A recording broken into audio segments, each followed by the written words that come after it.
හොඳයි යාළුවනේ ආයිබෝන් කියලා පිළිගන්නකොල ඔක්කොම එක්ස්පර්ට් YouTube channel එකට අද මම ඔයගලන්ට අරන් ඇවිල්ලා තියෙන්නේ ගණන් පාඩමක්. ඔයගොල්ලෝ දන්නවා මේ දවස්වල මම ඔයගලන්ගේ ප්‍රශ්නයක් ඔයගලන්ගේ post එකක් දාලා අහුවා ඔයගලන්ට අමාරු පාඩම මොකක්ද කියලා. එතකොට ගොඩක් දෙනෙක් කිව්වා ඒකට ප්‍රතිශත අමාරු ඊට පස්සේ තව සූත්‍ර අමාරු කියලා. ඊට පස්සේ ඒ දෙකම එක සමාන විදියට තමයි තිබ්බේ. ඉතින් මම හිතුවා ඔයගලන්ට ඒක එතකොට තෝරගන්න විදිහක් නැති නිසා ඒ කියන්නේ ඒ ප්‍රතිශතයි සූත්‍රය කියන දෙකටම එකට සමානව තමයි තිබ්බේ. ඒක නිසා මට තෝරගන්න බැරුණා මොකද්ද කරන්න පාඩම කියලා. ඒක නිසා මම හිතුවා ඔයගලන්ට පළවෙනි පාඩමේ ඉඳන්ම ඉදිරියට කියලා දෙන්න. ඇත්තට මේ පළවෙනි පාඩම ඔයගලන්ට ගොඩක් ලේසි ඇති. සමහරවිට ඒ වුණාට මම හිතනවා ඔයගලන්ගේ 8 වසරේ කියන්නේ 2021 9 වසරේ ඉන්න මල්ලි නංගිලාට මේක ගොඩක් උදව් වෙයි කියලා. ඒක නිසා ඒගොල්ලෝ වෙනුවෙන් තමයි මේ වීඩියෝ කරන්නේ. 9 වසරේ බලන්න මේ පාඩම අමාරුයි කියලා හිතන අය ගොඩක් ලේසි පාඩමක්. එහෙනම් වැඩි කතා නැතුව පටන් ගමු අපේ පාඩම.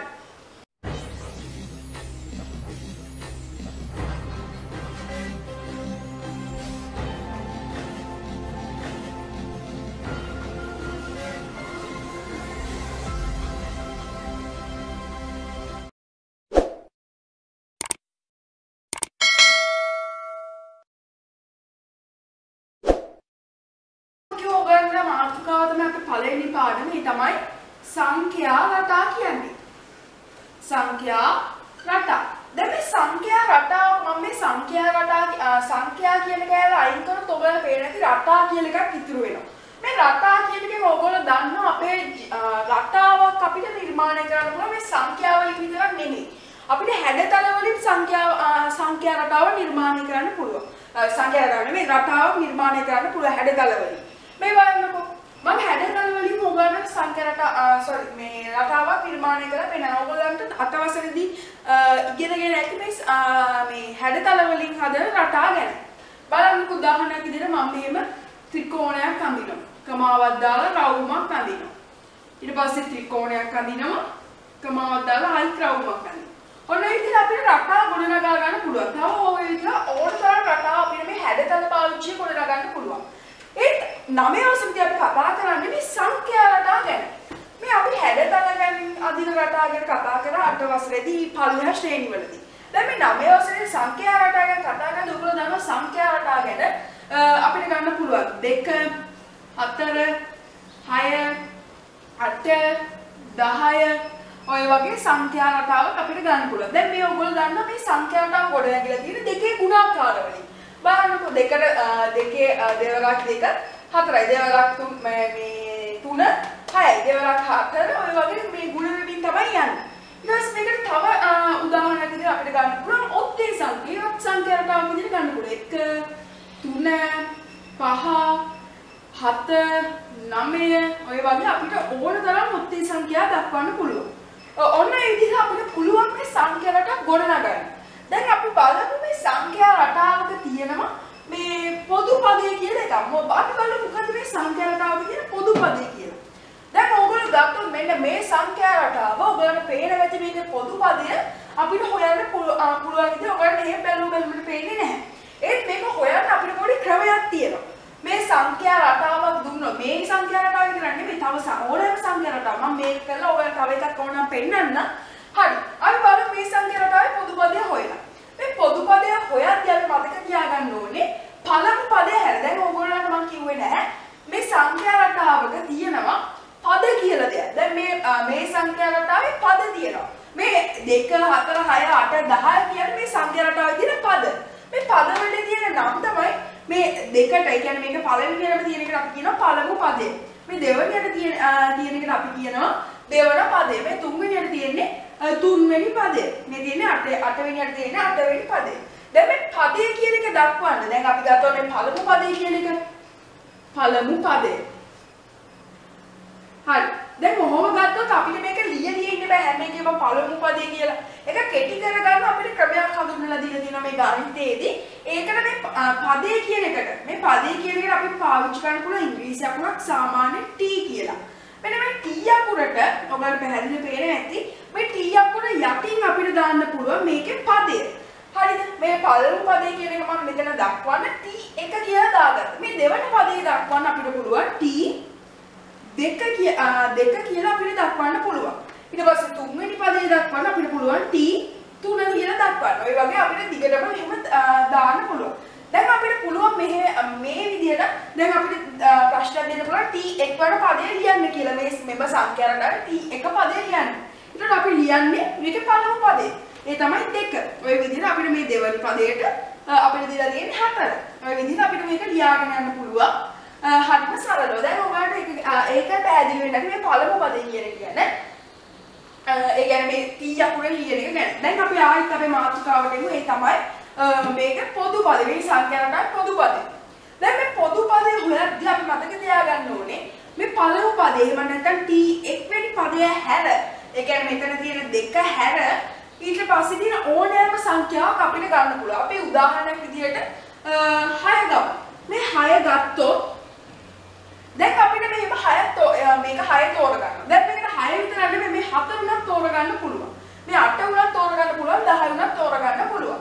ඊට පස්සේ මේක දැන් අපි 6 නේ තෝරගත්තේ. ඊට පස්සේ අපි කරන්නේ මේ දැන් අපි තෝරගත්ත පදයට කලින් තියෙන පදේ ලියාගන්න. දැන් මේ 6ට කලින් තියෙන්නේ 4. ඊට පස්සේ අපිට 4 ලියා ගන්න පුළුවන්. දැන් ඔයගොල්ලෝ බැරි වෙලාවට 4 තෝරගත්තා නම් මොනවද පුළුවන් මේ 4 මෙන්න මෙහෙම ලියලා ඒක යටින් ලියන්න මෙන්න මේ ඊට කලින් තියෙන මේ 2 ඒක කමන්නේ පළමු පදේ උනාට. ඊට පස්සේ අපිට තියෙන්නේ මේකෙන් මේක අඩු කරගන්න. ඒ කියන්නේ සුළු කරගන්න. දැන් 6න් 4ක් අඩු කිරීම තමයි මෙතන තියෙන්නේ. මෙතනට අඩු කිරීම. දැන් මෙතන අඩු කරාම ඔයගොල්ලන්ට පේනවා ඇති 6න් 4ක් ගියාම දෙකක් ඉතුරු වෙනවා. මෙතනත් දෙකක් ඉතුරු වෙන්නේ. එතකොට අපි මේකේ පොදු පදේ හොයාගෙන. ඒ කියන්නේ ඕගොල්ලෝ බලන්න දැන් මේ සංඛ්‍යා රටාව දැන් අපි හොයාගත්ත මේකේ 2 කියලා. හරිනේ මේ 6න් 4ක් අඩු කරලා මම 2 කියලා හොයාගත්තා. දැන් ඕගොල්ලන්ට එකෙන් කියලා දෙන්න කියවෙන්න දේ තමයි මේ 2න් මේ 2ට දෙකක් එකතු වෙලා තමයි 4 ඇවිල්ලා තියෙන්නේ. මේ 4ට දෙකක් එකතු වෙලා තමයි 6 ඇවිල්ලා තියෙන්නේ. ඒ කියන්නේ මේ යම්කිසි පදයකින් ඊළඟ පදයට යන්නේ කීයක් එකතු වුණාද කියන එක තමයි අපි මේ පොදු පදයෙන් බලන්නේ. ධන 2. ඔන්න ඔය විදිහට මෙහෙම දිගටම අපිට මේක දාන්න පුළුවන්. හරිනේ. ඔන්න ඔක තමයි පොදු පදේ කියන්නේ මේ සංඛ්‍යා රටාවක. ඊළඟ මම තව පොඩි දෙයක් ඔයාලට කිව්වේ නැහැ. ඒක තමයි මේ සංඛ්‍යා රටාව. එහෙම නැත්නම් මේ සංඛ්‍යා රටාවක අපිට දක්වන්න පුළුවන්. මේ හැම සංඛ්‍යා රටාවම අපිට දක්වන්න පුළුවන් තවත් නමක් තමයි අනුක්‍රමයක් කියන්නේ. මේ අනුක්‍රමයක් කියන නමින් උනත් අපිට මේ සංඛ්‍යා රටාවක් හඳුන්වන්න පුළුවන්. හරිනේ. කියන්නේ මෙන්න මේ 2 4 6 8 කියන අනුක්‍රමය කියලා අපි කියනවා. නැත්නම් සමහරු කියනවා සංඛ්‍යා රටාව. මේකට අපිට කෙටි නමක් විදිහට අපිට මේ අනුක්‍රමය කියන වචනය පාවිච්චි කරන්න පුළුවන්. හරි. දැන් ඔයාලට එකක් පැහැදිලි වෙනවා ඇති. අපි දැන් තව සංඛ්‍යා රටාවක පොදු පදය හොයලා බලමු. හරි. අපි තව සංඛ්‍යා රටාවක් ගමු. අපි ගමු 1 3 5 7 9 කියලා මේ සංඛ්‍යා රටාව. මේකත් අපිට ගන්න පුළුවන් අනුක්‍රමයක් විදිහට. මේ අනුක්‍රමයේ දැන් ඔයාලට මේ පේන ඇති විදිහම 33ක් දාන හැමතිස්සෙම මේකේ අන්තිමට. මේකෙන් මම කියන්නේ මේ සංඛ්‍යා රටාව තව ඉදිරියටත් යනවා කියන එක. හරිනේ. ඔයාලට ඒක පැහැදිලි වෙනවා ඇති. දැන් අපි බලමු මේකේ පොදු පදේ මොකද කියලා. මේකේ පොදු පදේ වලදී දැන් මම කිව්වා පළමු පදය හැර ඊට පස්සේ තියෙන ඕනෑම සංඛ්‍යාවක් අපිට ලියා ගන්න පුළුවන්. අපි දැන් මේක ගමු මේ 9 ගමු අපි. 9 ලියාගෙන ඊට පස්සේ අපිට කියන්න පුළුවන් මේ අපි යොදාගත්ත මේ පදයට කලින් තියෙන පදය. ඒ තමයි 7. ඊට පස්සේ ඒකේ 9න් 7ක් අඩු කරගන්න. දැන් බලන්නකෝ 9න් 7ක් අඩු කරාම ඉතුරු වෙන්නේ 2යි. දැන් බලන්න එතනත් මේ පොදු පදේ වෙලා තියෙන්නේ 2. මෙන්න මේ දෙකක් එකතු වෙලා තමයි මේ හැම එකේම ඉදිරියට යන්නේ. දැන් ඔන්න දැන් අපි පොදු පදේ ගැන දන්නවා. හරිනේ. ඔයගොල්ලන්ට දැන් පැහැදිලි වෙනවා ඇති මේ පොදු පදේ කියන්නේ පොදු පදේ හොයාගන්නේ කොහොමද කියලා. දැන් ඊළඟට තව අපිට මාතෘකාවක් දීලා තියෙනවා මේ සංඛ්‍යා රටාවක සාධාරණ පදේ කියන්නේ මොකද්ද කියලා. අපි ඒක ගැන බලමු. දැන් මේ සංඛ්‍යා රටාවක සාධාරණ පදේ ගත්තොත් මේ සාධාරණ පදේ අපිට දක්වන්න පුළුවන්. අපි උදාහරණයක් විදිහට එක සංඛ්‍යා රටාවක් අරගෙන ඉමු. මේ මම ගමුකෝ 5 11 ඊට පස්සේ 17 ඊට පස්සේ 23. දැන් ඔය සංඛ්‍යා රටාවක් අරගෙන ඔක තව ඉදිරියට යනවා. දැන් අපිට කියන්නේ මේ සංඛ්‍යා රටාවේ පළමු පදය හොයන්න කියලා අපිට ප්‍රශ්න දීලා තියෙනවා. මම මේක කෙටියෙන් ලියා ගන්න. එක පදය මොකද්ද කියලා අර දැන් අර මම අර කලින් කියලා දුන්න t දාලා ලියන්න කියලා තමයි මෙතන කියන්නේ. පළමු පදේ අපි දක්වනවා t 1 කියලා. ඒ කියන්නේ කීයද 5. ඔන්න ඔය විදිහට අපිට මේක ගොඩනගා ගන්න පුළුවන්. එතකොට මේ පළමු පදේ කියන එක අවශ්‍ය නැහැ. අපිට දිගටම මේ T1 T2 ඔය වගේ අපිට දාගෙන ලියා ගන්න පුළුවන්. දැන් ඔයගොල්ලන්ට පැහැදිලි වෙනවා ඇති. මේ T1 වෙනි පදේ 5 කියලා අපිට ගන්න පුළුවන්. දැන් අපි මේකේ දෙවෙනි පදයක් ලියමුකෝ. දැන් දෙවෙනි පදේ ගත්තොත් ඒක ඇවිල්ලා 11. හරි. ඔන්න දැන් අපි ඒ ටික දන්නවා. මෙතන දීලා තියෙන නිසා අපි ඒ ටික දන්නවා.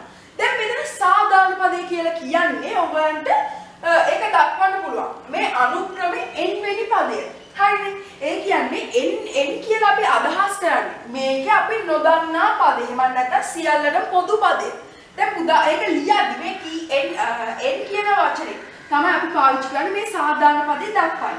දැන් මේ ඒක ලියද්දි අපි ලියන්නේ මේ t අකුර යටි n ලියන්න පුළුවන්. දැන් මේ n අකුරෙන් මම කියවන පදය මේ පදේ දක්වන්නේ මේ එක පදය, දෙක පදය, තුන පදය. කොහොම අපි ප්‍රාප්ත කරන්නේ? මේ n පදයට අපිට මේ ඕනම දෙයක් ආදේශ කරන්න පුළුවන්. මේ සංඛ්‍යා රටාවේ පළමු පදයේ හිටන් මේක ඉවර වෙන 20 වුණත් අපිට 20 වෙනි පදේ වුණත් මෙතනට අපිට ආදේශ කරලා ලියන්න පුළුවන්. දැන් ඒතකොට අපි දන්නේ නැහැ මේ tn වෙනි පදේ කියන්නේ මොකද්ද කියලා. දැන් අපි බැරි වෙලාවත් ඇහුවොත් මේ ගානක් හදද්දී අපේ ඉස්සරහට හදන ගාන එතකොට අපිට මේ tn වෙනි පදේ අපිට ආදේශ කරලා හදන්න පුළුවන්. අපි ඒක ඉදිරියට ගණක් හදද්දී අපිට ඒක කපා ගන්නවා.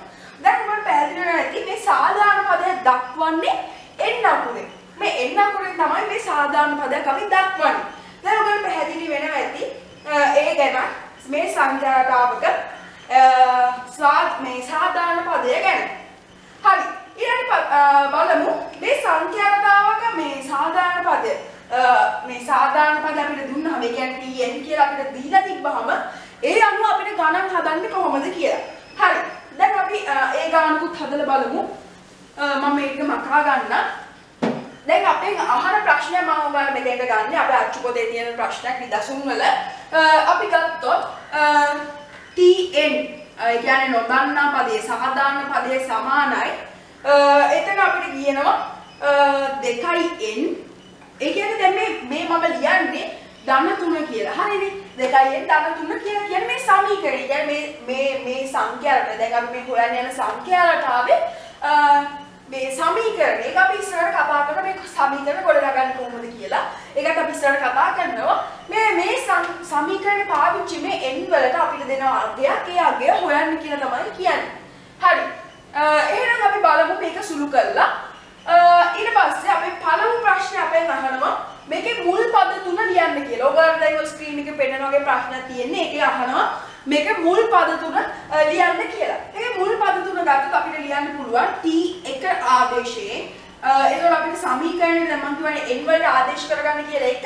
මොකද දැන් මෙතෙන්ට එක ආදේශ කරගන්න. ඊට පස්සේ අපි මෙතනක් තියෙන n එකක්. ඒකට අපි එක ආදේශ කරගන්නවා. දෙක මෙතන තියෙන ගණිත කර්මය අපි දන්නන ගුණ කිරීම කියලා. ඊට පස්සේ මේක ගුණ කරනවා මේ n වලට අපිට ආදේශ කරන්න පුළුවන් 1. ඊට පස්සේ මේකට එකතු කරනවා 3. දැන් අපි මේක සුළු කරගනිද්දී ඔයාලට දන්නවා උනේ අපි ගුණ කිරීම තමයි කරන්නේ. එතකොට අපි සමානයි දාලා දෙවරක් එක 2 2යි ඊට පස්සේ එකට 3ක් එකතු කරනවා. දැන් අපිට මේකේ ගාන හොයාගන්න පුළුවන් කීයද 5යි කියලා. ඔන්න ඔක තමයි මේ සංඛ්‍යාවේ පළමු පදය. හරිනේ. දැන් අපි බලමු මේකේ දෙවන පදය මොකක්ද කියලා. දැන් අපි මේක දෙවන පදය හොයද්දී ඕගොල්ලෝ දන්නවා මේකට අපි n වලට ආදේශ කරගන්නේ 2. හරිනේ. මේ 2 ආදේශ කරගෙන මෙතනත් අපි ආදේශ කරනවා දෙවලා 2 කියලා. ඊට පස්සේ ඒකට 3ක් එකතු කරනවා. දැන් අපි මේක ටක් ගාලා සුළු කරගමු. දෙවලා 2 4යි. 4ට 3ක් එකතු කරනවා. එතකොට ඕගොල්ලෝ දන්නවා උත්තරේ එන්නේ 7 කියලා. හරිනේ. ඔන්න ඔය විදිහට අපි දැන් දෙවෙනි පදෙත් හොයාගත්තා. දැන් අපි බලමු මේකේ තුන්වෙනි පදේ. දැන් මේ තුන්වෙනි පදේ හොයද්දී ඔයගොල්ලෝ පේන විදිහට මෙතනට අපි 3 ආදේශ කරගන්නවා. ඊට පස්සේ ඒක සමානයි ආදේශ කරගන්නවා 2 දෙවරක් 3 ඊට පස්සේ එකට 3ක් එකතු කරනවා. ඊට පස්සේ අපිට මේක සුළු කරගන්න පුළුවන්. දෙවරක් 3 6. මම මේක පොඩ්ඩක් හයියෙන් කියන්නේ මොකද මේක මේ ප්‍රශ්නේ මම පොඩ්ඩක් ඉක්මනට කරන්න. දෙවරක් 3 6යි ඊට පස්සේ 6ට 3ක් එකතු කරනවා. එතකොට ඔයගොල්ලෝ දන්නවා උත්තරේ එන්නේ 9 කියලා. හරිනේ. දැන් ඔන්න ඔය විදිහට අපිට මේ සංඛ්‍යා පළමු ප්‍රශ්නට උත්තර දුන්නා. මේකේ මුල් පද තුන දැන් අපි හෙව්වා. හරිනේ. ඔන්න ඔය විදිහට අපි දැන් ඒකේ හරියි. ඊට පස්සේ අපි දෙවෙනි ප්‍රශ්نين අහන්නේ මෙතන තියෙන 20 වෙනි පදය මොකක්ද කියලා අහන්නේ. දැන් අපිට මේක හොයද්දී ඔයගොල්ලෝ පැහැදිලි වෙයි මෙහෙම ලියද්දී. දැන් මේ n වලට අපිට ආදේශ කරගන්න මම කියවනේ 20 අපිට ආදේශ කර n වලට අපිට ආදේශ කරන්න පුළුවන් කියලා අපිට දීලා තියෙන මේ හොයන්න කියන එක. දැන් මෙතන හොයන්න කියන්නේ 20. අපි මේකට 20 ආදේශ කරගන්න n වලට. ඊට පස්සේ අපි මේක සමානයි කියලා දාලා දෙක ගුණ කරනවා. මෙන්න මේ n වලට අපි ආදේශ කරගන්නවා 20. දැන් ඔය විදිහට අපිට සුළු කරගන්න පුළුවන් මේ ධන තුන දාලා. දැන් අපිට මේක සාමාන්‍ය විදිහට සුළු කරගන්න පුළුවන්. දැන් බලන්නකෝ. 2 20 40. මේ 40ට 3ක් එකතු කරාම අපිට උත්තර එනවා 43 කියලා. දැන් ඕක තමයි අපේ 20 වෙනි පදය වෙන්නේ. හරිනේ. දැන් ওই විදිහට අපිට මේක ගොඩනගා ගන්න පුළුවන්. හරි. අපේ ඊළඟ ප්‍රශ්නේ අපෙන් අහන්නේ 123 කියන්නේ කීවෙනි පදයේද කියලා. දැන් මේකට අපි අහලා නැති ප්‍රශ්න තමයි ඒක. මේකෙන් අහන්නේ 123 වෙනි මේ ඉලක්කම මේ කීවෙනි පදයෙන්ද නිරූපණය වෙන්නේ කියලා තමයි අහන්නේ. ඒක හදද්දී අපිට මෙහෙම අපේ අර සූත්‍රෙම මම ආයෙ ලියා ගන්න මම ඒක මැකුවා. අපිට දීලා තිබ්බ සූත්‍රය තමයි tn සමානයි 2n ධන 3 කියලා කියන්නේ. දැන් මේකට අපිට ආදේශ කර මේකෙන් අහන්නේ 123 කියන්නේ කීවෙනි පදයේද කියලා. හරි. අපි ඒක හදද්දී දැන් මුලින්ම අපි කරන්න ඕනේ මේක දැන් අපි දන්නවා මේ අපි මේ පැත්තේ ලියා ගන්න මුලින්ම අපිට දීලා තියෙන 123 කියන එක. මෙහෙම ලියාගෙන ඒක සමානයි කියලා දාලා අපි මෙහෙම මේ සූත්‍රය අපි මෙහෙමම ලියා ගන්නවා. දැන් ඊට පස්සේ අපි මේක සුළු කරද්දී අපිට පුළුවන් සමීකරණ සදද්දී වගේ සාමාන්‍ය දේ සුළු කරන්න. අපි දැන් සුළු කරමුකෝ. ඊට පස්සේ අපි දන්නවා මේ පැත්තේ මේක සුළු කරද්දී 123 මේ පැත්තේ ධන 3 නම් එහා පැත්තට ගියාම ඍණ 3 වෙනවා. ඊට පස්සේ ඒක සමානයි 2n කියලා එනවා. ඊට පස්සේ මේ 3 නෑනේ. ඊට පස්සේ මේකේ 123 තුරක් ගියාම 120යි. ඊට පස්සේ ඒක සමානයි 2n වලට. දැන් අපිට පැහැදිලි මේක 2යි අරගන්න නම් මේ තනි කරගන්න නම් අපිට මේක දෙකෙන් බෙදන්න ඕනේ. දැන් මේක දෙපැත්තම දෙකෙන් බෙදුවාම ඕගොල්ලෝ දන්න මේ දෙකට මේ දෙක කැපිලා ගිහිල්ලා n ඉතිරි වෙනවා. ඊට පස්සේ ඕගොල්ලෝ දන්න 120 දෙකෙන් බෙදුවාම එන්නේ 60යි. හරිනේ. ඔන්න ඔක තමයි ඒකට උත්තරේ වෙන්නේ. හරි. අපි එහෙනම් බලමු අපේ තව එක ප්‍රශ්නයක් දීලා දෙනවා. ඒ ප්‍රශ්නෙත් අපි හදලා බලමු. හරි. ඊළඟ අපෙන් අහන්නේ මෙන්න මේක. ඒ කියන්නේ අපි දැන් සූත්‍රය දන්නවනේ. tn සමානයි අපිට දීලා තියෙනවා 2n ධන 3 කියලා. දැන් ඒතර මේකෙන් අපි ඊළඟ ප්‍රශ්නේ අහනවා මේ n වලට ආදේශ කරන්නලු මෙන්න මේ සංඛ්‍යාව n ධන 1 කියන සංඛ්‍යාව මේ n වලට ආදේශ කරලා මේක හදන්න කියලා තමයි කියන්නේ. එතකොට අපි ඒක හදද්දී මේ t වල n වෙනුවට අපි ආදේශ කරන්නේ මෙන්න මේක n ධන 1 ඒක ඔයගොල්ලෝ ප්‍රශ්න දීලා තියෙන විදිහට අනුවට තමයි දාන්න ඕනේ. ඊට පස්සේ මේක සුළු කරද්දී 2 දාලා මේක ගුණ කිරීම අපි ආයෙ දාන්නේ. මොකද මෙතන වරහණක් තියෙන නිසා ඒ වරහණ දාලා n ධන 1 කියලා අපි ලියාගෙන ඊට පස්සේ වරහණ වහලා අරක ආයෙ ලියාගන්න ධන 3 කියන එක. ඊට පස්සේ මේක සුළු කරද්දී අපිට සාමාන්‍ය විදිහට සුළු කරගන්න පුළුවන් 2n කියලා එනවා. ඊට පස්සේ ධනයි තමයි. ඊට පස්සේ දෙවරක් එක 2යි. ඊට පස්සේ ධන 3 කියලා අපිට ගන්න පුළුවන්. ඊට පස්සේ මේක සුළු කරගනිද්දි මේ 2යි මෙහෙමම ලියනවා. මොකද ඒක සුළු වෙන්නේ නැහැ තව. ඊට පස්සේ ඒකට මේ 2යි 3 එකතු කරලා ධන 5 කියලා අපිට දාන්න පුළුවන් උත්තරේ. ඔන්න ඔය විදිහට තමයි ඒ ගාන අපෙන් හදන්නේ. ඔයගොල්ලෝ පෙන්නපු ගාන. ඊළඟ අපි බලන්නේ මම කිව්වා වගේ ප්‍රකාශනයක් මේ මම කලින් පෙන්නුවා වගේ සූත්‍රයක් ගොඩනගා. එහෙම නැත්නම් ප්‍රකාශනයක් ගොඩනගාගන්නේ කොහොමද කියලා. අපි උදාහරණයකට එක රටාවක් අරන් බලමු. මෙන්න මේ රටාව. 15 ඊට පස්සේ 19 ඊට පස්සේ 23 ඊට පස්සේ 27. දැන් මම ඔයගොල්ලන්ට කියන්නේ නැහැ අර සූත්‍රයක් අපි කොහොමද මේ රටාව ආශ්‍රයෙන් හදාගන්නේ කියලා. දැන් මේක තව ඉදිරියට අපිට දාන්න පුළුවන්. දැන් මේක මම කිව්වා වගේ මුලින්ම අපිට කරන්න තියෙන්නේ මම ඔයගොල්ලන්ට කිව්වා පොදු පදය හොයාගන්න විදිහ. මුලින්ම අපි කරන්නේ මේක පොදු පදය හොයාගන්න. ඒක කොහොමද කරන්නේ? පළමු පදය හැර ඊට පස්සේ තියෙන ඕනෑම සංඛ්‍යාවක් ගන්න. මම 19 ගන්නවා. 19 එකට කලින් තියෙන සංඛ්‍යාව අපිට අඩු කරන්න පුළුවන්. හරි. ඊට පස්සේ මේ 19 9 5 ගියාම ඔයගොල්ලෝ දන්නවා 4යි බිඳුවක් එනවා මෙතනින්. ඊට පස්සේ මෙතනදී 4ක් වැඩි වෙමින් තමයි ඉදිරියට යන්නේ. බලන්නකො 15ට 4ක් එකතු කරාම 19. 19ට 4ක් එකතු කරාම 23. දැන් අපි බලන්න ඕනේ මෙන්න මේ 15 හැදෙන්න. හරිද? මේ 15 හැදෙන්න මේ 4ට කීයක් එකතු වෙන්න ඕනේද? ඒ කියන්නේ මේ රටාවේ පළමු පදේ මේකනේ. මේක ගන්න මේ 4නේ මෙතන කියන විදිහට මේ 4 තමයි පළමු පදේ වෙන්න ඕනේ. ඒ උනාට එහෙම අපිට මෙතන අපිට රටාවේ දීලා තියෙන 15. ඒතර ඒක ගන්න අපි මොකද කරන්නේ? මේ 4ට කීයක් එකතු වෙලාද අපි බලනවා මේ කීයක් එකතු වෙලාද 15 හැදෙන්නේ කියලා. ඒක කොහොමද අපි බලන්නේ? අපිට පුළුවන් sorry ඔව් අපිට පුළුවන් 15න් 4ක් අඩු කරන්න. ඔව් 15න් අපිට 4ක් අඩු කරන්න පුළුවන්. එතකොට අපිට මෙතන කීයක් එකතු වෙලාද මේ 15 ආවේ කියලා අපිට හොයාගන්න පුළුවන්. හරි. අපි බලමුකෝ 15න් 4ක් ගියාම ඔයගොල්ලෝ දන්නවා 11යි. ඊට පස්සේ මේ 11ක් එකතු වෙලා තමයි මේ 15 වෙන්නේ. අපි බලමු. අපි 4 දැන් මේ කියන විදිහ 4 තමයි මුල් වෙනි පළවෙනි පදේ. දැන් 4ට 11ක් එකතු වෙලා 5 ඇවිල්ලා තියෙනවා. හරි. දැන් අපිට පුළුවන් මේ ඇස්තුරෙන් අපිට මේකට මේ සූත්‍රයක් ගොඩනගා ගන්න. මෙන්න මේ විදිහට. එතකොට අපි දානවා t n සමානයි 4i n. මොකද අපි දැන් මුලින්ම හොයාගත්ත මේකේ පොදු පදයක් පොදු පදයට එකතු කරනවා මේ n අකුර. ඊට පස්සේ මේ 4i n කියලා ඒකට එකතු කරන්න ඕනේ මෙන්න මේ 11. ඔන්න ඔහම අපි ලියා ගන්නවා. මට පැහැදිලි වෙයි. මෙතන 11 කියලා මම ලියාගන්නවා. දැන් ඕක තමයි අපි හොයාගත්ත සූත්‍රය. දැන් මේකට අනුව අපි මේ රටාවේ ඉතුරු පද ටික අපිට හොයාගන්න පුළුවන්. අපි බලමු මේක හොයලා. දැන් අපි බලමු මේකට මේ n වලට එක ආදේශ වල මේ 15 වෙන්න ඕනේ. අපි බලමු එනවද කියලා. මම මේ පැත්තේ හදන්න මේ ටික මකාගෙන හරි මම මේක උඩින් ලියා ගන්න. t n සමානයි 4i n ධන 11. ඔව්. ඊට පස්සේ අපි දැන් මේක සුළු බලමු මේ එක පළමු පදේ 15 වෙන්න ඕනේ. අපි බලමු 15 වෙයිද කියලා. හරි. t n වලට අපි ආදේශ කරනවා පළමු පදේ. ඊට පස්සේ සමානයි දාලා 4 ගුණ කිරීම 1 ධන 11 කියලා අපිට ගන්න පුළුවන්.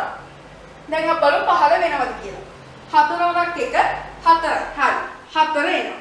ඊට පස්සේ ඒකට 11ක් එකතු කරනවා. දැන් බලන්නකො 15 වෙනවද නේද කියලා.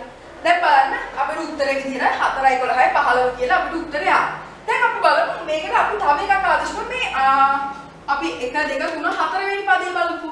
4 වෙනි පදේ 27 එන්න ඕනේ. අපි බලමු 27 එනවද කියලා. මේ අපේ 4 වෙනි පදේ අහන්නේ. එතකොට අපිට මේක ආදේශ කරන්න පුළුවන් 4 ගුණ කිරීම 4 ධන 11 කියලා. ඊට පස්සේ ඔයගොල්ලෝ දන්නවා 4 වරක් 4 ඇවිල්ලා 16යි 16 ධන 16 ධන 11 කියලා අපිට ගන්න පුළුවන්. ඊට පස්සේ මේකට සුළු කරාම 6 1යි 7යි 1යි 1යි 2යි 27 කියලා අපිට උත්තරේ එනවා. බලමුකෝ 24 එන්න ඕනේ. හරිනේ. ඔන්න දැන් ඔය විදිහට අපිට දැන් මේකත් ඔයගලන්ට තේරෙන්නේ නැති. අපි තව ගානක් හදලා බලමු. හරි. දැන් මේකට සමහර වෙලාවට අපිට එන්න පුළුවන් තව දෙයක් විදිහට මම කිව්වොත් අපි ගමු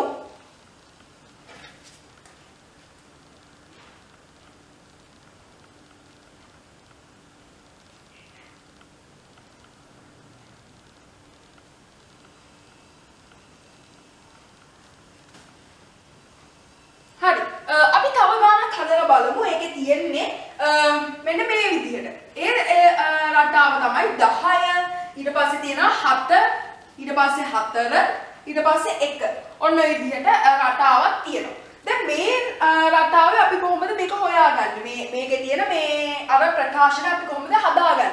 ඒකට අපි දන්නවා මුලින්ම කරන්න ඕනේ පළමු පදය හැර මේක හැර ඊට පස්සේ ඕනෑම පදයක් අපි ගන්නවා. 7 ගමුකෝ. දැන් 7න් අපිට පුළුවන් එකට කලින් තියෙන ගාන අඩු ගන්න 10. දැන් ඔයගොල්ලෝ හිතන ඇති 7න් 10ක් අඩු කරන්න බෑ කියලා.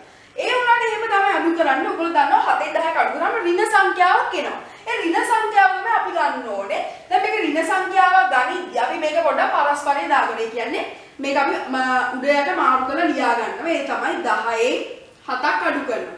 එතකොට කීය දෙන්නේ? 3නේ. එතකොට අපි මතක තියාගන්න නිකන් 3 නෙමෙයි. එහෙම උඩ යට මාරු කරාම අනිවාර්යෙන් ඍණ 3 තමයි එතෙන්ට එන්න ඕනේ. හරිනේ. දැන් බලන්න ඍණ 3 එන්න ඕනේ. දැන් මේකේ වෙලා තියෙන්නේ 10න් 3ක් අඩු වෙලා තමයි 7 ඇවිල්ලා තියෙන්නේ. මේ 7න් 3ක් අඩු වෙලා තමයි 10 ඇවිල්ලා තියෙන්නේ. දැන් ඔයාලට පැහැදිලි ඇති. දැන් අපි බලන්න ඕනේ මෙන්න මේ 10 හැදෙන්න මේ ඍණ 3ට කීයක් එකතු වෙලා තියෙනවද කියලා. දැන් මේක සුළු කරද්දි මම ආයි කියලා දෙනවා ඔයගලන්ට. මම මේක මෙතන ලියා මේ පැත්තේ ලියා ගන්න. ඒක හදන විදිහ. ඊට පස්සේ අපි බලන්න ඕනේ මෙන්න මේ 10න් අපි අඩු කරන්න ඕනේ ඍණ 3ක්. දැන් අපි කොහොමද මේක අඩු කරන්න බලන්නකෝ. 10න් ඍණ 3ක් අඩු කරන්න බෑනේ අපිට. ඒක නිසා අපි මේක අනිත් පැත්තට ලියා ගන්න පුළුවන් අපිට. අපිට මේක අනිත් පැත්තට ලියා ගමුකෝ. මේකේ පරස්පරය දාලා. එතකොට මේ ඍණ සංඛ්‍යා අයින් වෙනවා. ඊට පස්සේ ධන වෙනවා. ඊට පස්සේ ධන 10 වෙනවා. දැන් අපිට පුළුවන් මේක සුළු කරගන්න. දැන් බලමු මේ දැන් මේක මම පරස්පරේ ලියාගත්තානේ. ඊට පස්සේ අපිට කරන්න තියෙන්නේ මේ දෙක එකතු කරලා ලියාගන්න. බලන්න 3යි 10 අපිට එකතු කරන්න පුළුවන්. එතකොට එනවා 13. එතකොට අපි මොකද තියාගන්න ඕනේ අපේ ඍණ ලකුණ අනිවාර්යෙන් දාන්න. දැන් බලන්න 3යි 10යි 13යි. ඔය විදිහට අපිට මේක හොයාගත්තා. දැන් මෙතන ඍණ 13 කියලා එනවා. ඊට පස්සේ අපි මේක ඍණ නෙමෙයි ධන එන්න ඕනේ. ධන 13 කියලා එන්න ඕනේ.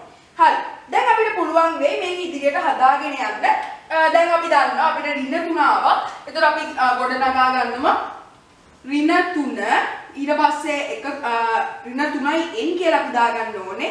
ඍණ 3යි n ධන 13 කියලා අපි දාගන්නවා. දැන් අපි බලමු මේකට අනුව අපිට හදන්න පුළුවන්ද කියලා මේ රටාව අපි දැන් බලමු. දැන් අපි ප්‍රකාශනය ගොඩනගාගෙන තියෙන්නේ.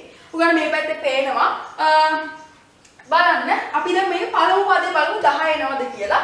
හරි. මේක හදද්දී අපි දන්නවා මේ අපි tn වෙනි පදේනේ අපි මෙතන ලියලා තියෙන්නේ.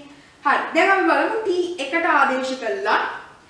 එතකොට 3 ගුණ කිරීම n වලට අපි ආදේශ ගන්න 1 ධන 13 කියලා එනවා. දැන් අපි මේක සුළු කරගනිද්දී අපි බලමු අපේ උත්තරේ එනවද කියලා. මෙතන ඍණ 3 එන්න ඕනේ. ඊට පස්සේ ඍණ 3 ඍණයි ධනයි ඔයගොල්ලෝ දන්නවා ඍණ වෙනවා. ඊට පස්සේ 3 වරක් 1 3යි. ඊට පස්සේ ධන දාගෙන 13 හිම්මම ලියා ගන්නවා. දැන් බලන්න අපි ගාව ධන 13 කියලා එකේ ඍණ 3 කඩුනහම අපිට එන්න ඕන උත්තරේ 10. ධන 10. දැන් බලන්න අපේ උත්තරය ඇවිල්ලා තියෙන්නේ. ඔන්න ඔය විදිහට අපිට දැන් මේකත් දැන් අපි ස්ථිර කරගත්තා. ඔයගොල්ලෝ පැහැදිලි වෙයි. අපි තව පොඩි ගානක් හදලා බලමු. හරි. අපි ගමු මෙන්න මේක. අපි ගමු අපි හිතලා ගානක් ලියමුකෝ. හරි. අපි ලියමු අපි 9 ගමු. 9 ඊට පස්සේ 7 ඊට පස්සේ අපිට ගන්න පුළුවන් මේ 5 ඊට පස්සේ 3 ඔන්න ඔය වගේ 1 ඊට පස්සේ මෙහෙම තිතයක් දාන්න. දැන් අපිට මේකට අනුව සුළු කරගනිද්දී අපි මුලින්ම මේකේ පොදු පදය හොයාගෙන ඉන්න ඕනේ. ඒකට ඔයගොල්ලෝ දන්නවා 7න් 9ක් අපි අඩු කරනවා. ඊට පස්සේ මේක දැන් මෙහෙම සුළු කරගන්න බැරි නිසා අපි මේකේ පරස්පරය දා ගන්නවා. එතකොට 9න් 7ක් අඩු කරාම එනවා ඉතරේ 2ක් කියලා. ඊට පස්සේ මේකට අපි දානවා ඍණ 2ක් කියලා. ඍණ 2ක් වෙලා තමයි මෙහෙම ඇවිල්ලා තියෙන්නේ. හරි. දැන් මොන දැන් මේක අපි දන්නවා.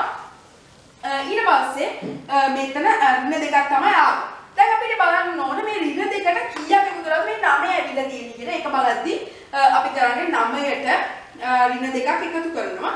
දැන් බලන්න 9ට 2ක් එකතු කරාම මෙහෙම සුළු කරගන්න බැරි නිසා අපි මේක පරස්පරය දා ගන්නවා. එතකොට 2යි 9යි අපිට එකට එකතු කරන්න පුළුවන්. දැන් බලන්නකෝ 9යි 2යි අපි එකට එකතු කරා. මේ පරස්පරය දාන්න නැතුව සුළු කරන්න පුළුවන්. හැබැයි එතකොට මතක තියාගන්න ඕනේ මේ ඍණ අපි අයින් කරන්න ඕනේ. හරිනේ. 9ට 2ක් එකතු කරාම 11යි. ඔව් 11යි. ඊට පස්සේ ඒකේ ධන තමයි තියෙන්න ඕනේ. හරි. දැන් අපි බලමු මේක ප්‍රකාශනයේ මේ පැත්තේ මම ලියා ගන්න. හරි. එතකොට අපි දන්නවා ඍණ 2යි n එකතු කරනවා 11. ඊට පස්සේ ඔය විදිහට අපිට දැන් බලමු අපේ පළමු පදේ එනවද කියලා. හරි. පළමු පදේ අපි ආදේශ කරගමු t1ට t1 සමානයි ඍණ 2 ගුණ කිරීම. n වලට අපිට ආදේශ ගන්න තියෙන්නේ 1 ධන 11. හරි. දැන් අපි සුළු කරගන්න පුළුවන්. පියවරෙන් පියවර අපිට සුළු කරගන්න පුළුවන්. ඍණ 2 ඍණයි ධනයි ධනම ඍණ වෙනවා. ඊට පස්සේ දෙවරක් 2 2යි. ඊට පස්සේ ධන 11. දැන් බලන්න ධන 11 ඍණ 2ක් ගියාම ඔයගොල්ලෝ දන්න වෙන්නේ ධන 9ක්. හරිනේ. ඔන්න ඔය විදිහට අපේ පළමු පදේ ආවා. දැන් ඔය විදිහට අපිට ඉතුරු පද දැම්මත් ඔය විදිහටම මේ ගානම අපිට එනවා. හරි. දැන් ඔයගොල්ලෝ පැහැදිලි වෙනවා ඇති මේ වගේ ගණන්. දැන් අපි ඉදිරියට ගියාම අපිට දැන් පුළුවන් අභ්‍යාසයක් කරන්න. ඔයගොල්ලන්ගේ මිශ්‍ර අභ්‍යාසය මම කරනවා. මිශ්‍ර අභ්‍යාස ගණන් දෙකක් මම කරනවා. දැන් අපි බලමු මේක ඒ ගාන මිශ්‍ර අභ්‍යාස ගාන හදලා ඔයගොල්ලන්ගේ පොතේ ඔයගොල්ලන්ට පොතක් තියනවා නම් පොතේ 13 වෙනි පිටුව ඔයගොල්ලන්ට පොතක් නැත්නම් ඔයගොල්ලන් මතක තියාගන්න. ඔයගොල්ලන්ට පුළුවන් ඊ තක්සලාව හරහා ඔයගොල්ලන්ගේ අච්චු පොතක් ගන්න. ඒ කියන්නේ PDF ක්‍රමයට ඔයගොල්ලන්ට අච්චු පොත ගන්න පුළුවන්. ඔයගොල්ලන්ට අච්චු පොත හම්බුනේ නැත්නම් අලුත් වසරට එන ළමයිට ඔයගොල්ලන්ට පුළුවන් ෆෝන් එකෙන් හරි කම්පියුටර් එකෙන් හරි ඊ තක්සලාව කියලා සර්ච් කරලා අපිට ඒ අච්චු පොත් ගන්න. ඔයගොල්ලන්ට ඒකත් බලන්න පුළුවන්. දැන් මේක මිශ්‍ර අභ්‍යාසය. ගත්තොත් ඒක පළමු පාඩම පළමු ප්‍රශ්නේ අපිට දීලා තියෙන්නේ පහත දැක්වෙන සංඛ්‍යා රටා කිහිපයක සාධාරණ පද දීලා තියෙනවා. අපිට ඒකේ මුල් පද තුන මම ඒකේ එකක් ඕගොල්ලන්ට උදාහරණයක් විදිහට ගන්නම්. අපිට දීලා තියෙනවා 3n ඍණ 5 කියලා එකක්. දැන් ඕකේ අපි පළවෙනි ප්‍රශ්නේ අහනවා මුල් පද තුන ලියන්න කියලා. මේක මුල් පද තුන. හරි. අපි එතකොට දන්නවා. එතකොට අපි ආදේශ කරනවා t එකට n 3 ගුණ කිරීම 1 ඍණ 5. දැන් බලන්න ඕගොල්ලන්ට පේනවා ඇති 3 වරක් 1 3යි. හරි. එහෙනම් අපි මිශ්‍ර අභ්‍යාසයේ ගාන මම එකක් හදන්න ඕගොල්ලන්ට ඉතුරු ටික හදන්න දීලා පළවෙනි ගාන එක ගාන මම ඕගොල්ලන්ට හදන්න. ඉතුරු ටික ඕගොල්ලන්ට හදන්න පුළුවන් නේ. හරි. ඊට පස්සේ ඒකේ පළවෙනි ගාන ඔයගොල්ලන්ට ඔය පෙන්නන විදිහට ඒකේ තියෙන්නේ 3n ඍණ 5. දැන් මේක අපේ ප්‍රශ්න අහනවා මුල් පද තුන ලියන්න. අපි මුලින්ම එක එක කරමු. මේ අපේ පළවෙනි ප්‍රශ්නේ අහන්නේ මුල් පද තුන. මේ සූත්‍රයට අනුව මුල් පද තුන ලියන්න කියලා. ඒතර අපි දන්නවා ඒතර ආදේශ කරන t1 පළමු පදයක් මුලින්ම ලියලෙමු. t1 සමානයි 3 ගුණ කිරීම එකට අපි n වලට ආදේශ කරන 1 ඍණ 5 කියලා අපිට ගන්න පුළුවන්. ඊට පස්සේ ඒක සුළු කරගෙන 3 වරක් 1 3යි ඍණ 5. ඊට පස්සේ මේ මෙතන තියෙන්නේ දන්න තුනේ ඍණ 5 කියනවාම ඔයගොල්ලෝ දන්නවා අපි ගාව ණය තියෙනවා ඍණ 5 ණය 5ක් තියෙන. ඒකට අපි ඒවා ගෙවලා 3ක් ගෙවනවා. ඊට පස්සේ එතකොට ඉතුරු වෙන්නේ 2ක්. රුපියල් 2ක් තමයි අපිට ඉතුරු වෙන්නේ. ඊට පස්සේ ඒක ඇවිල්ලා ඍණ 2ක්. මොකද ඍණ 5 ඉන්නේ මේ 3 අඩු කරේ. ඒකකොට ඍණ 2ක් තමයි ඉතුරු වෙන්නේ. හරි. දැන් ඔබට පළවෙනි ගානේ පළමුවෙනි කෙට හදුවා. ඒ කියන්නේ පළමු පදේ තමයි ඍණ 2. හරි. අපි දෙවෙනි පදේ බලමු.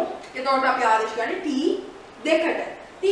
t2 සමානයි 3 ගුණ කිරීම n වලට අපි 2 ආදේශ කරලා ඍණ 5 කියලා දාගන්නවා. ඊට පස්සේ අපි මේක සුළු කරගන්නදී 3 වරක් 2 6යි 6න් 5 අපි අඩු කරනවා කියලා තමයි කියන්නේ. ධන 6ට ඍණ 5 ගියාම ඔයගොල්ලෝ දන්නවා ඉතුරු වෙන්නේ 1යි. හරිනේ. ඔන්න දැන් දෙවන පදෙත් අපි දන්නවා. අපි මෙහෙම පැත්තට ලියාගමු. මුලින්ම ආවේ 2. ඊට පස්සේ දෙවන පදේ තමයි 1. ඊට පස්සේ අපෙන් අහන්නේ තුන්වෙනි පදේ. තුන්වෙනි පදෙත් අපි හදමු t වලට යටින් 3 දාලා ඒකට n වලට ආදේශ කරන 3 ගුණ කිරීම 3 කියලා. ඊට පස්සේ එකෙන් 5ක් අඩු කරන්න කියලා තමයි කියන්නේ. දැන් බලමු 3 වරක් 3 9යි 9න් 5ක් අඩු කරාම ඔයගලන්ට එනවා උත්තරේ 4යි කියලා. හරිනේ. ඔන්න ඔච්චර අපෙන් අහන්නේ ඍණ 2 1 4. ඔන්නවා තමයි පද මුල් පද 3 වෙන්නේ. හරි. ඊට පස්සේ මේ දෙවෙනි ප්‍රශ්නේ. මේක දැන් පළමු ප්‍රශ්නේනේ. දැන් අපි බලමු දෙවෙනි ප්‍රශ්නේ. දෙවෙනි ප්‍රශ්නේ අපෙන් අහන්නේ 20 වෙනි පදය සොයන්න කියලා. එතකොට අපි ආදේශ කරගන්න මේ p1 n තියෙන්නේ. හරි. එතකොට මේක n වලට අපි ආදේශ කරගන්නේ 20 වෙනි පදේ කියන්නේ t 20 කියලා අපි මෙහෙම ලියා ගන්න. ඊට පස්සේ සමානයි 3 ආයෙත් 20ට ආදේශ කරගන්න 3ට ආදේශ මේ n වලට ආදේශ කරගන්න 20ක් එකේ 5ක් අඩු කරනවා. දැන් ඔයගොල්ලෝ දන්නවා 3 වරක් 20 60යි 60න් 5ක් අඩු කරනවා. ඊට පස්සේ ඔයගොල්ලන්ට එන උත්තරේ 55. හරිනේ. ඔන්න ඔක තමයි මේකේ 20 වෙනි පදය වෙන්නේ. ඊට පස්සේ අපේ තුන්වෙනි ප්‍රශ්නේ අපෙන් අහනවා ඒක මේ n වලට ආදේශ කරන්නලු n ඍණ 1 කියන එක. දැන් ඕක ආදේශ කරන්න කියලා තමයි කියන්නේ මේ n වලට. අපි බලමු ඒක ආදේශ කරලා. එතකොට අපි කියන්නේ t n ඍණ 1 කියලා අපි ලියා ගන්න සමානයි 3 ගුණ කිරීම n ඍණ 1 n ඍණ 1 කියලා අපි ලියා ගන්නවා. ඊට පස්සේ මේක අපිට මෙහෙම ලියා ගන්න බැරි නිසා මම මේකට වරහණක් දාගන්න. එතකොට අපිට ලේසි වෙයි මේක හදද්දි මම මෙහෙම n ඍණ 1 කියලා වරහණක ලියා ගන්නම්. මෙතනත් අපි වරහණක් දාමුකෝ. ඊට පස්සේ ඒක 5ක් අඩු කරනවා. හරි. ඊට පස්සේ මේක සුළු කරගන්න ඉතින් අපිට පුළුවන් 3යි n කියලා ගන්න. ඊට පස්සේ ධනයි ඍණයි ඍණ වෙනවා. ඊට පස්සේ 3 වරක් 1 3යි අඩු කිරීම 5. දැන් අපි මේක සුළු කරගනිද්දි සමානයි 3 n අපි හැමම ලියාගෙන ඊට පස්සේ මේ ඍණ 5යි ඍණ 3 එකට එකතු වුනහම ඍණ 8ක් කියලා එනවා. දැන් බලන්න මේක අපිට මෙන්න මේක තමයි අපිට එන්න ඕනේ උත්තරේ වෙන්නේ. බලන්න ඔයගලන්ටත් ආවේ මේ උත්තරේද කියලා. ඔන්න ඔක තමයි එන්න ඕනේ උත්තරේ. හරි. ඔන්න ඒ විදිහට මම ඔයගලන්ට පළවෙනි ප්‍රශ්නේ අහුවා. ඔයගලන්ට තව ප්‍රශ්න ඒ ගානේ තව ප්‍රශ්න දෙකක් තියෙනවා. ඔයගලන්ට ඒක හදන්න පුළුවන්. ඔන්න ඒ ටික තමයි අද දවසේ අපේ පාඩමෙන් කියලා දෙන්නේ. එහෙනම් බොහොම ස්තුතියි මේ වීඩියෝ එක බැලුවට. ඔයගලන්ට ගොඩක් දෙයක් ඉගෙන ගත්ත කියලා හිතනවා මේ සංඛ්‍යා රටා පාඩම ගැන. මම ඉදිරියට ඔයගලන්ට ඊළඟ පාඩම කියන්නේ අපිට තියෙන ඊළඟ පාඩම් ඔක්කොම ඔයගලන්ට දාන්න. ඔයගොල්ලෝ ඒවත් බලන්න. කලින් මම දාලා තියෙනවා මේ ගණන් පාඩම් ගැන. එහෙනම් ඔන්න ඔය ටික තමයි කියන්න තියෙන්නේ. බොහොම ස්තුතියි මේ වීඩියෝ ඉවර වෙනකම් බැලුවට. අනිවාර්යෙන් ලයික් කරන්න, කමෙන්ට් එකක් දාන්න ඔයගලන්ට ප්‍රශ්න තියෙනවා නම්. ඒ වගේ මේ වීඩියෝ යාළුවන්ට ප්‍රයෝජනයක් වෙයි කියලා හිතනවා නම් අනිවාර්යෙන් ෂෙයා කරන්න. තාම සබ්ස්ක්‍රයිබ් කරලා නැත්නම් අනිවාර්යෙන් සබ්ස්ක්‍රයිබ් කරන්න. අදට මම යන්න තමයි ලෑස්ති වෙන්නේ. ඔයගලන්ට සුබ දවසක්.